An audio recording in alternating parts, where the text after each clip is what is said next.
Is Brett. I'm an Orthodox Christian, and basically the question I had was directed basically to you and Cliff.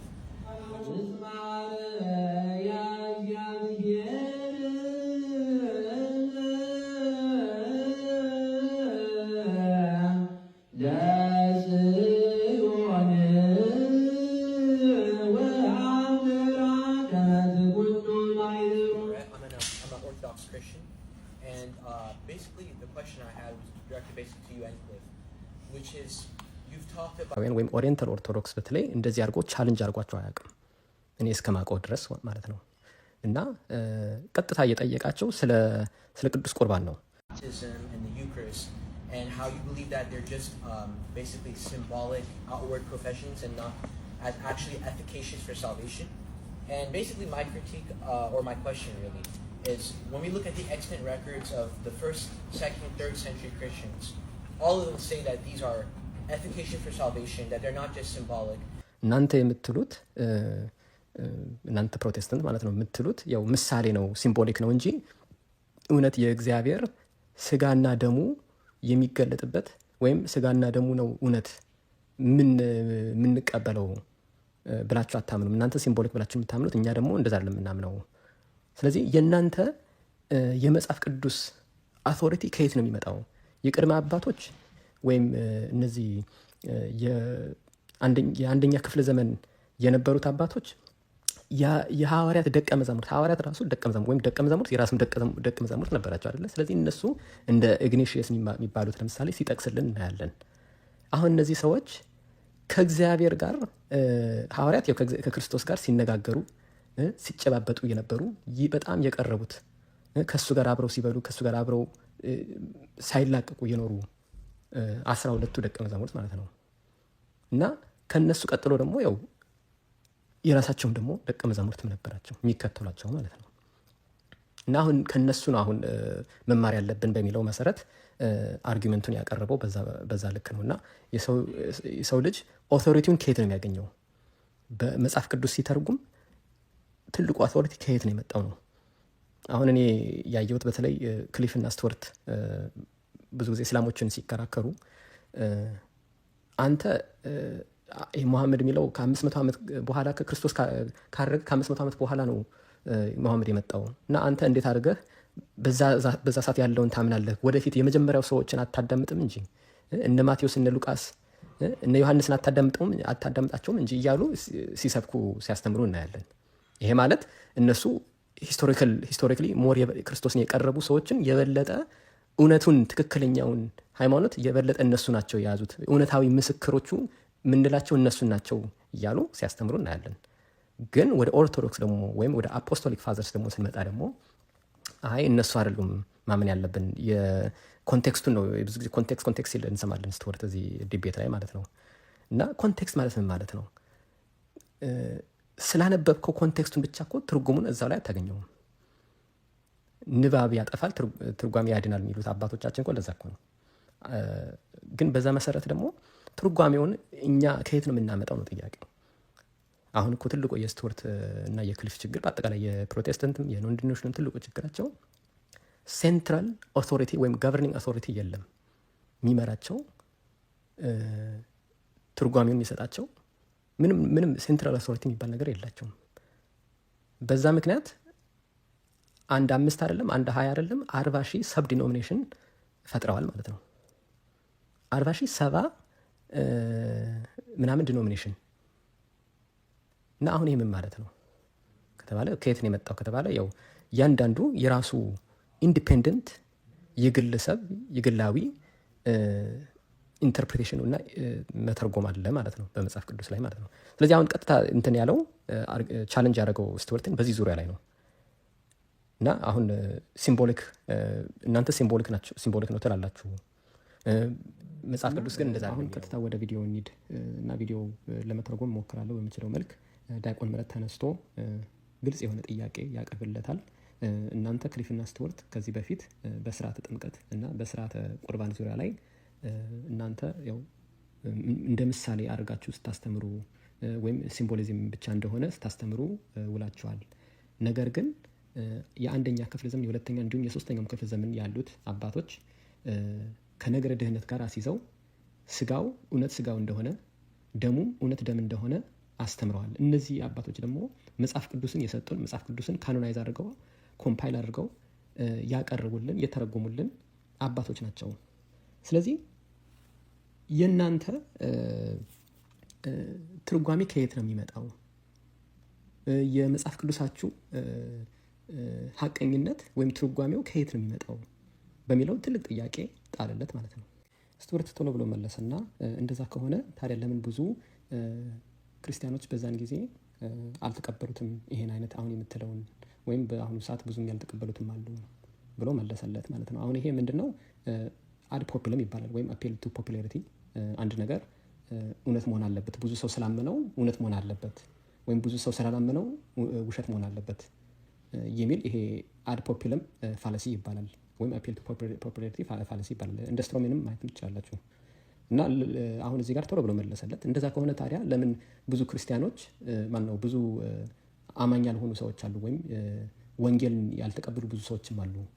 ታዲያ እነሱ ምን ናቸው ነው? እነሱ የእነሱ ነው ትክክል ልንል ነው ብሎ ተናገረ።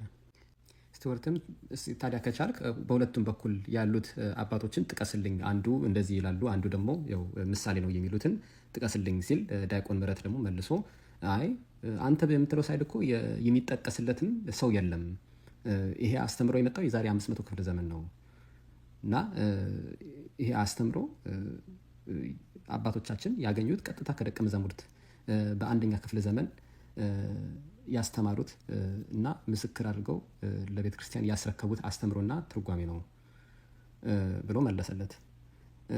ስቱወርት ደግሞ አይ በዛን ጊዜ እኮ ኤግዛክትሊ እንደዛ አድርገው አይደለም ያመኑት ወይም የተቀበሉት ክርስቲያኖች በዛን ጊዜ ምናልባት በዛን ጊዜ የነበሩት ቅድመ አባቶች ወይም ቸርች ፋዘር የሚባሉት ምናልባት አሳልፈውት ሊሆን ይችላል ይህን አይነት አስተምሮ። ግን ምእምናኑ በዛ ሰዓት ላይ በፈርስት ሴንትሪ ወይም በሴኮንድ ሴንትሪ ላይ እንደዚህ አይነት አስተምሮ ወይም እንደዚህ የሚል አማኞች የመሰከሩ አማኞች የሉም።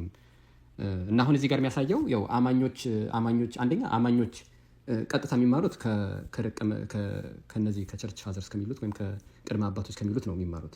ሁለተኛ ስቱወርት የሚለው አስተምሮ ደግሞ ወይም ምሳሌ ደግሞ በእነሱ ዘንድም ራሱም ተጽፎ አልተገኘም፣ በአባቶች በኩልም በምእመናን በኩልም የለም ብሎ ተናገረ። በዚህም ተጨማሪ ዲያቆን ምህረት አንደኛ ቆሮንቶስ ምዕራፍ 11 ቁጥር 29 እስከ 30 ጠቀሰለት። ምን ይላል? ሳይገባው የሚበላና የሚጠጣ የጌታን ስጋ ስለማይለይ ለራሱ ፍርድ ይበላልና ይጠጣልና፣ ስለዚህ በእናንተ ዘንድ የደከሙና የታመሙ ብዙዎች አሉ፣ አያሌዎችም አንቀላፍተዋል ብሎ ጠቀሰለት። አሁን ይህ የሚያሳየው ምንድን ነው?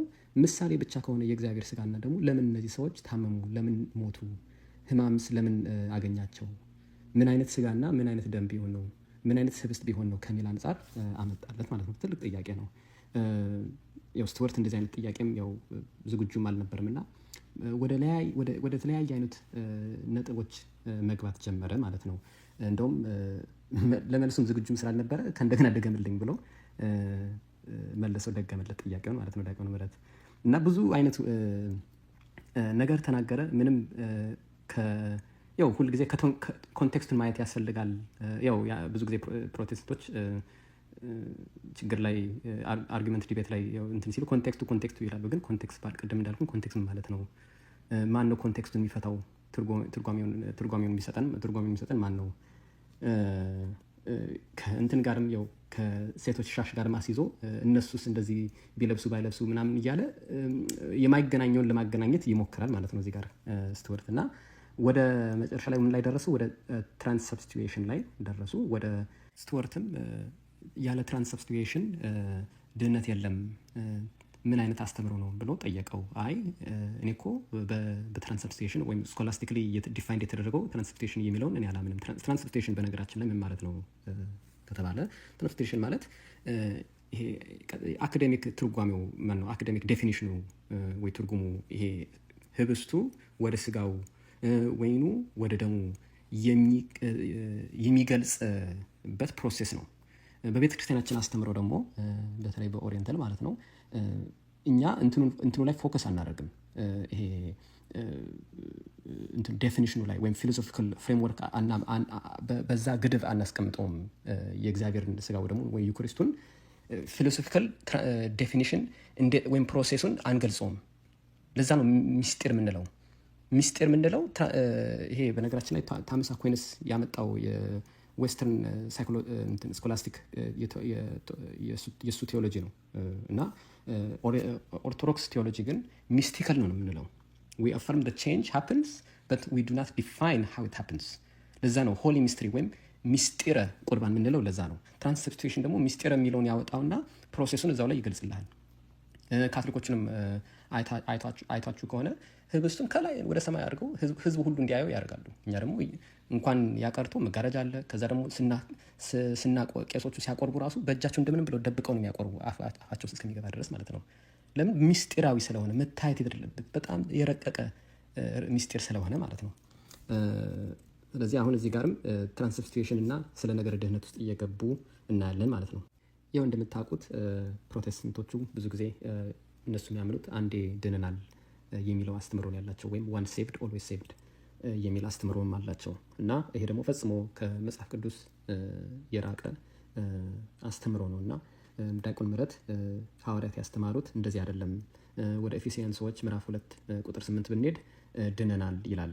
አንደኛ ቆሮንቶስ ምዕራፍ 1 18 ሲል ደግሞ እየዳን ነው ይላል። ከዛ ደግሞ ወደ ሮሜ ምዕራፍ 5 ቁጥር 9 እስከ 10 ስንሄድ ደግሞ እንድናለን፣ ድነናል፣ እየዳን ነው፣ ወደፊትም እንድናለን የሚል ፓስት ፕሬዘንት ኤንድ ፊቸር ነው የሚያስተምረው ነው መጽሐፍ ቅዱስ ማለት። በነገረ ድህነት ዙሪያ ላይ ፕሮሴስ እንደሆነ የአንድ ጊዜ ጉዳይ እንዳልሆነ ያስተምራል ቤተክርስቲያናችን ወይም መጽሐፍ ቅዱስ ማለት ነው። አሁን በእነሱ ዘንድ አንዴ ከዳን ይበቃናል የሚል፣ አንዴ የራሳችን እምነታችን እንትን ከሰጠ ነው ወይም ካምን ይበቃናል የሚል፣ ይሄ ደግሞ እንዳልኳቸው ከብዙ መጽሐፍ ቅዱስ ጥቅሶቹ ጋር ይጋጫል። አሁን ለምሳሌ ወደ ገላትያ ሰዎች ምዕራፍ 5 ብንሄድ ቁጥር 4 ላይ በሕግ ልትጸድቁ የምትፈልጉ ከክርስቶስ ተለይታችሁ ከጸጋው ወድቃችኋልና። አሁን ይህም ማለት ነው ከክርስቶስ ጋር የነበሩ ሰዎች ከጸጋ መለየት እንደሚችሉ፣ ከእግዚአብሔር ረድኤት መለየት እንደሚችሉ ያሳያል። ወደ አንደኛ ቆሮንቶስ ምዕራፍ 9 ቁጥር 27 ላይ ብንሄድ ጳውሎስ ምን ይላል? ነገር ግን ሌሎች ከሰበኩ በኋላ ራሴ እየጣልሁ እንዳልሆን ስጋዬን እየጎሰምሁ አስገዛዋለሁ ይላል። ከዛም ቀጥሎ ደግሞ ስለ ሲነርጂዝም ደግሞ ይጠቅሳል ማለት ነው ዲያቆን ምህረት። ሲነርጂዝም ማለት በቴዎሎጂ ዘንድ ያው አንድ መሆን የሚለው ቃል በአምላክና በሰው ልጆች መካከል የመዳን ሂደት በትብብር ለመከናወን የሚያደርገውን ጥረት ያመለክታል ማለት ነው አይደለ? ወይም በመለኮታዊ ጸጋና በሰዎች ነፃ ምርጫ መካከል ያለውን ዝምድና የሚያጎላ ሲሆን ይህም ሁለቱም ለመዳን አስፈላጊ መሆናቸውን ያመለክታል ማለት ነው። ስለዚህ ከነገረ ድህነት ጋር ሲነርጂዝም ወይም የእግዚአብሔር እና የራሳችንም ያለን ቅርብነት ያመለክታል ማለት ነው እና ሲነርጂዝም በቴዎሎጂ ክፍል በጣም ትልቅ ክፍል ነው። ከነገረ ድህነት ውስጥም ጋርም የታወቀ ክፍል ነው እና ብዙ ጊዜ እናያለን ፕሮቴስታንቶች ይህን የመሰሉትን አስተምሮ ሲክዱ እንትን ሲሉት እናያለን። በዚህም ተጨማሪ ደግሞ ዲያቆን ምህረት ወደ ሮሜ ሰዎች ምዕራፍ 4 ሐዋርያ ቅዱስ ጳውሎስ ስለ አብርሃም ምን አለ? ቁጥር 3 ላይ አብርሃምም እግዚአብሔርን አመነ ጽድቅም ሆኖ ተቆጠረለት ይላል። ምን እየጠቀሰ ነው ቢባል ዘፍጥረት ምዕራፍ 15 ቁጥር 6ን እየጠቀሰ ነው ሐዋርያ ቅዱስ ጳውሎስ ማለት ነው። እዛ ላይ ራሱ ቃል በቃል አብርሃም በእግዚአብሔር አመነ ጽድቅ ሆኖ ተቆጠረለት እያለ ምዕራፍ 15 ላይ ጽድቅነትን ስላመነ ተቆጠረለት ነው ወይ ነው አሁን የእሱ አርጊመንት፣ የዲያቆን ምህረት አርጊመንት። ስላመነ ነው ጽድቅ ሆኖ የተቆጠረለት። ከምዕራፍ 15 በፊትስ ምን አደረገ? አሁን ጥያቄው ያ ነው እኮ። አሁን ስላመነ ነው ጽድቅነት ያገኘ ወይስ ከዛ በፊት ብዙ ስራ ሰርቷል ወይ ነው? ወደ 3 ምዕራፎች ወደ ኋላ ብንሄድ ብዙ የሰራቸው ስራዎች አሉ አብርሃም ማለት ነው። ዝም ብሎ አይደለም እዚህ ደረጃ ላይ የደረሰው ወይም ጽድቅ ተብሎ የተጠራው ዝም ብሎ ስላመነ አይደለም በሚል ምሳሌ አመጣለት ማለት ነው። ከዛ ቀጥሎ ስትወርትም ደግሞ ፈያታዊ ዘየማንስ እሱ አሁን ሳይጠመቅ ሌሎችንም የምትለውን ሁሉ ሳያደርግ ነው መንግስት ሰማይ ወይም ገነት የገባው።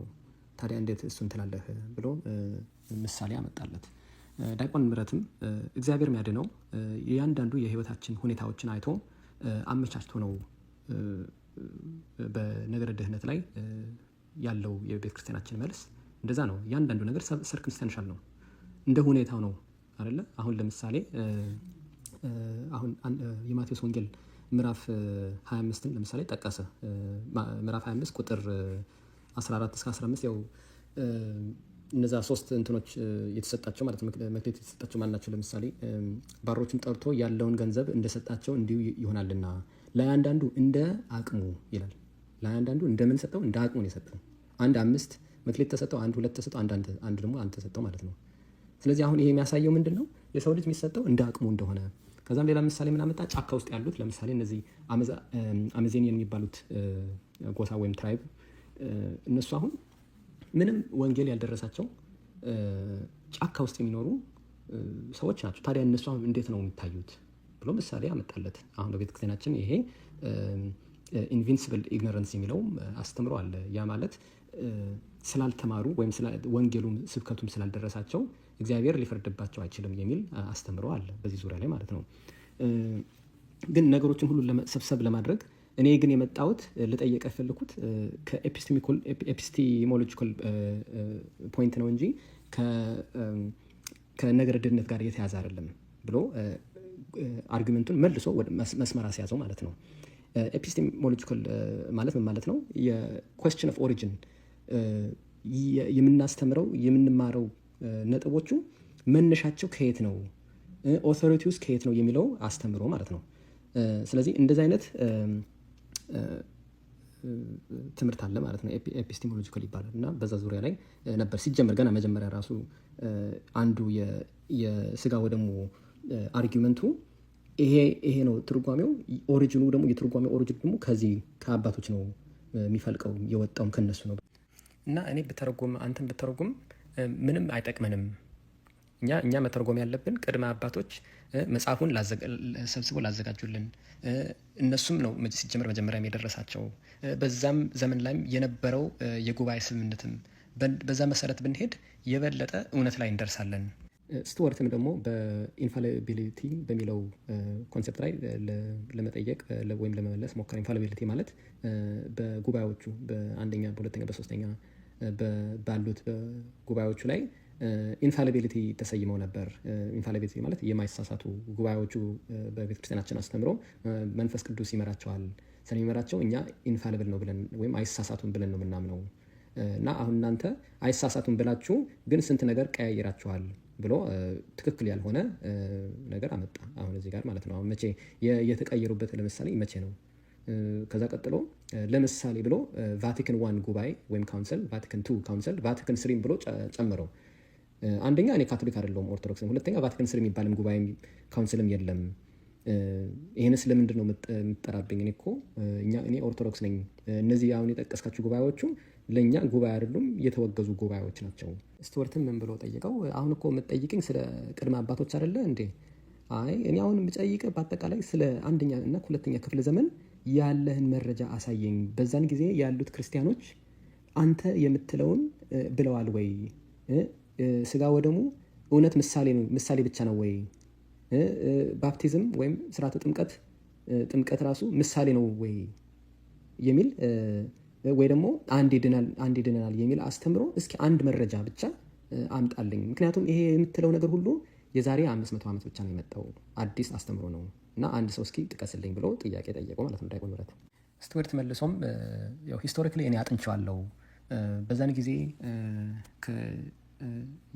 ከአይሁድ እምነት ወደ ክርስቲያን እምነት የተቀየሩት ሰዎች እንደዚህ አይነት አስተምሮ እንዳልነበራቸው ፈጽሞ ይሄን እንደማያምኑ ብሎ ይናገራል። ግን አሁን ትልቁ እስካሁን ድረስ ስናየው የነበረው የስቱዋርት ችግር ምንድን ነው? አንደኛ መጽሐፍ ቅዱስ ጥቅስ ወይም ሂስቶሪካል ኮንቴክስትም ኤቪደንሻል የሆነ ወይም ኢምፒሪካል የሆነ አይነት መረጃ አይሰጠንም።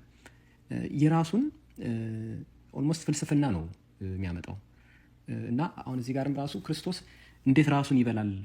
እዛ ጋር ጸሎተ ሐሙስ ላይ እንዴት ራሱን በላ ልትል ነው? እንዴት እንደዚህ ያደረገ ልትል ነው ብለው ሲናገር ነበር ማለት ነው። ከዚህ በፊትም አይታችሁ ከሆነ ቪዲዮ ላይ ዮሐንስ ምዕራፍ 6 ላይ በስነስርዓት እኮ ተናግሯል። ምን አለ? ይሄ የእውነት ስጋዬ ነው፣ ይሄ የእውነት ደሜ ነው ሲሉ አንዳንድ ደቀ መዛሙርቶቹ ደንግጠው ሄዱ ይላሉ። ከዛ ዞር ብሎ ሌሎች የቀሩትን አያቸውና እናንተስ መሄድ ትፈልጋላችሁ ወይ? ለምንድን ነው እንደዛ ያለው? ለምንድን ነው ሲጀምር እነሱ የሄዱበት ምክንያት እነሱ በስነስርዓት ስለገባቸው ነው። እንዴት ሰው ልጅ ሌላ ሰውን ይበላል ማለት እየተጠቀመው ክርስቶስ እዛ ላይ የተጠቀመው ግሪክ ቃሉን ስለተረዱት ማለት ነው። እኛ አሁን በእንግሊዝኛ ስናየው ያው ምሳሌ ሊመስለን ይችላል፣ አናሎጂ ወይም ሜታፎር ሊመስለን ይችላል፣ ሲምቦሊክ ሊመስለን ይችላል። ግን ግሪክ ቃሉን ስለተረዱት ነው ሄደው ተነስተው ሄዱ ምናምን የሚልም አለ። እዛ ውጭ ያሉትም ሁሉ ይሄን ሁሉ ሰምተው እንትን እየተጸየፉ ወይም እንትን ያሉም አሉ። እና ለዛ ነው አሁን እዚህ ሰዓት ላይ ክርስቲያኖች ምን አይነት ክርስቲያን ናቸው፣ አሁን እነዚህ ማን ናቸው ጥቀስልኝ እያለ ቻሌንጅ ያደርገዋል ዲያቆን ምህረት ማለት ነው ስቶርትን። እና ማን እየጠቀሰ ነው? እኔ እኮ አንደኛ ክፍለ ዘመን ላይ ያሉት እነ ኢግኔሽየስን፣ እነ ጃስትን ማርትን፣ እነ አታጋራስን፣ እነ ኢሬኔየስ እያለ ሲጠቅሳቸው ነበር ማለት ነው። ዲያቆን ምህረትም ከቻልክ አሁንም በድጋሚ ጠይቃለሁ፣ አሁንም እስኪ አንድ ሰው ጥቀስልኝ ብሎ ይነግረዋል። ምክንያቱም አሁን የምታደርገው ነገር ኤክስትሪምሊ በጣም ዴንጀረስ ነው። አንተ በራስ መልክ ይሄን እዚህ ጋር ቁጭ ላይ ይሄን ሁሉ ህዝብ ይዘህ የራስን የግላዊ አስተሳሰብና ትርጓሜ ልትሰጥ ትችላለህ። በሌላ ዩኒቨርሲቲ ካምፕስ ደግሞ ሌላ ደግሞ ሰባኪ መጥቶ ደግሞ የራሱን ግላዊ አስተሳሰብ ደግሞ እዛ ደግሞ ሄዶ ሊናገር ይችላል። ከዚህ ቀጥሎ ደግሞ የስቱዋርት አባት ክሊፍ፣ ዋናው ያው የሚታወቀው ክሊፍ ነውና ክሊፍ መጣና ይሄ ነገር በጣም እየረዘመ ነው እና ለመዝጋት እንሞክር፣ የመጨረሻው ጥያቄያችን ዋናው ላንተ ስልጣን የምትለው ዋናው አውቶሪቲ ከየት ነው የሚመጣው ብሎ ጠየቀው ማለት ነው። ዲያቆን ምህረትም መልሶ ዋናው ስልጣንማ ከክርስቶስ ነው፣ በዛውም መሀል ደግሞ በዛም በኩል ደግሞ የሱ ቅድስት የሆነች ቤተክርስቲያን አንደኛ ቲሞቴዎስ ላይ ምዕራፍ 3 ቁጥር 15 ላይ ቤተክርስቲያን የእውነት አምድና መሰረት ነው ይላል። ቤተክርስቲያን ቅድስት ቤተክርስቲያን እግዚአብሔር የሰጠን ቅድስት ቤተክርስቲያናችን የእውነት መፍለቂያ የእውነት ምንጭ እንደሆነች አንደኛ ቲሞቴዎስ ላይ ተጽፏል ማለት ነው። መጨረሻ ላይ ደግሞ ለመዝጋት ሲል ዲያቆን ምህረት ጳውሎስ በዚህ ዙሪያ ላይ ምን እንዳለው ሲያስተምረው ነበር ማለት ነው። ጳውሎስ ይሄ የጳጳስ የሽማግሌና የዲያቆናት ወይም ቢሾፕ ኤልደርስ ኤንድ ዲክን የሚባሉት የስልጣን ክፍፍል እንዳስተማረ በእያንዳንዱ በጽሁፎቹ ላይ እንዳስተማረ ሲናገር ነበር ማለት ነው ዲያቆን ምህረት እዚህ ጋር። እና አሁን ይሄ የሚያሳየው ስልጣናቸውን ያገኙት ከደቀ መዛሙርት እንደሆኑ ማለት ነው። አሁን ክርስቶስ ደቀ መዛሙርቱን ሾማቸው ማለት ነው፣ ስልጣን ሰጣቸው ወይም ክህነት ከሾማቸው በኋላ እነሱ ደግሞ ለነዚህ ለአካባቢ ላሉት ጳጳሳት አሁን ለምሳሌ ማርቆስ ወደ እስክንድርያ ሄዶ ጳጳስን ሾመ። ቶማስ ደግሞ ወደ ህንድ ሀገር ሄዶ ሌላውን ይሾማል፣ ቤተክርስቲያን ያስፋፋሉ። እንደዚህ ነው ሂዱና በአብ በወልድ በመንፈስ ቅዱስ አጥምቁ እንደተባሉ ማጥመቅ ብቻ ሳይሆን እየሄዱ ጳጳስን ይሾማሉ፣ ስልጣን ያካፍላሉ። የአፖስቶሊክ ሰክሴሽን የሚባለው ከስልጣንም ጋር የተያዘ ነው። እና ያው ስለረዘመ በዛ ዙሪያ ላይ ተጨባብጠው መጨረሻ ላይ ይዘጉት ማለት ነው። እና ወንድማችን ዲያቆን ምህረት ቃለ ሕይወት ያሰማልን ብለናል። በጣም እጅግ በጣም ነው ያስደሰትከን ያስኮራህን። እግዚአብሔር አምላክ አሁንም አገልግሎት ዘመንን ይጨምርልህ። ከዚህም አልፎ ደግሞ ለቅስና ማዕረግ ያብቃህ። ቤተሰቦችህንም ቄስ መላኩም ሁሉ እግዚአብሔር አምላክ አገልግሎት ዘመናቸውን ይባርክላቸው፣ በጤና በእድሜ ሁሉ ያኑርልን ብለናል። ወስብሐት ለእግዚአብሔር ወለወላዲቱ ድንግል ወለመስቀሉ ክቡር አሜን።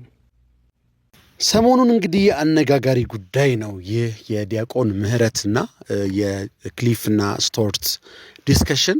በጣም ዓለም እየተነጋገረ ነው። በተለይ ካቶሊካውያንና ኦርቶዶክሳውያን በወንድማችን ዲያቆን ምህረት እጅግ እየተገረሙ ነው። እንግዲህ በጣም የሚገርም ዲቤት ነው። መጨረሻ ላይም እንግዲህ ክሊፍና ስቱዋርት ሽንፈታቸውን አምነው በቃን ብለው በበቃን ያለቀ የሚገርም ዲስከሽን ነው። ዲስከሽኑ ምንድን ነው?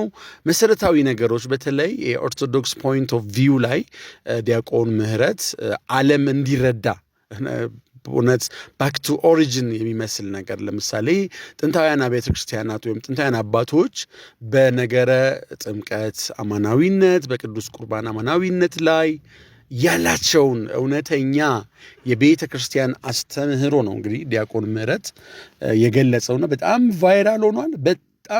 በጣም ዓለም ተገርሟል። እያንዳንዱን ኮመንቶች ብትመለከቱ ተወዳጆች፣ እያንዳንዱን ፖስት ብታዩ ለዲያቆን ምህረት ያላቸውን አፕሪሺዬሽን እንዲሁም ኢቨን ፕሮቴስታንቶች ራሱ በጣም ተገርመዋል፣ ተደንቀዋል። እና ቢኮዝ ምንድነው ክሊፍና ስቱዋርት በጣም አዋቂ የሚባሉ እንግዲህ ላለፉት 20ና 30 ዓመታት በዲቤት የሚታወቁ የዩቲዩብ ቻናላቸው ወደ 850 አካባቢ ሺህ ነው የዩቲዩብ ቻናላቸው። ምንድነው የሚሉት? ጀስት አስክ ጠይቁን እንመልሳለን የሚል የዩቲዩብ ቻናል አላቸው። እና ያንን የዩቲዩብ ቻናል ላይ ነው እንግዲህ ዲቤት የሚያደርጉት።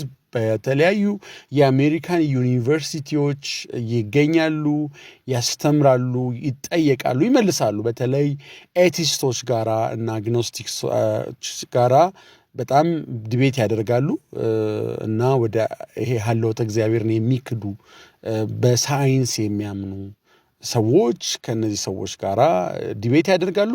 በጣም ብዙ ጊዜ በትምህርታቸው ብዙ ሰዎች ይገረማሉ፣ ይደነቃሉ። ዳሩ ግን እንግዲህ የገጠማቸው ዲያቆን ምህረት በጣም እንግዲህ ኢትዮጵያዊ ኦርቶዶክሳዊ የካህን ልጅ ነው።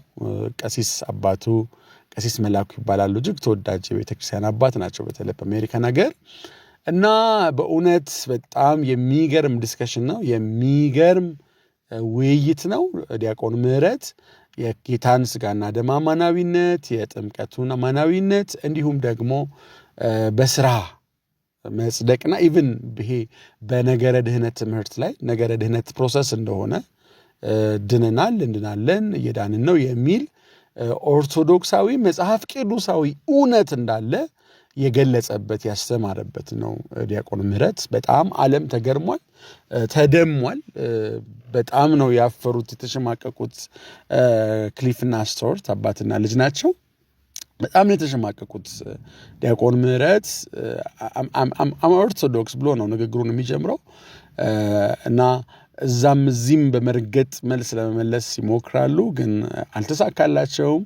ኢቨን ፕሮቴስታንቶች፣ የዓለም ፕሮቴስታንቶች አፍረውባቸዋል፣ ተሸማቀውባቸው እና ይህንን ይመስላል ትርጉሙ።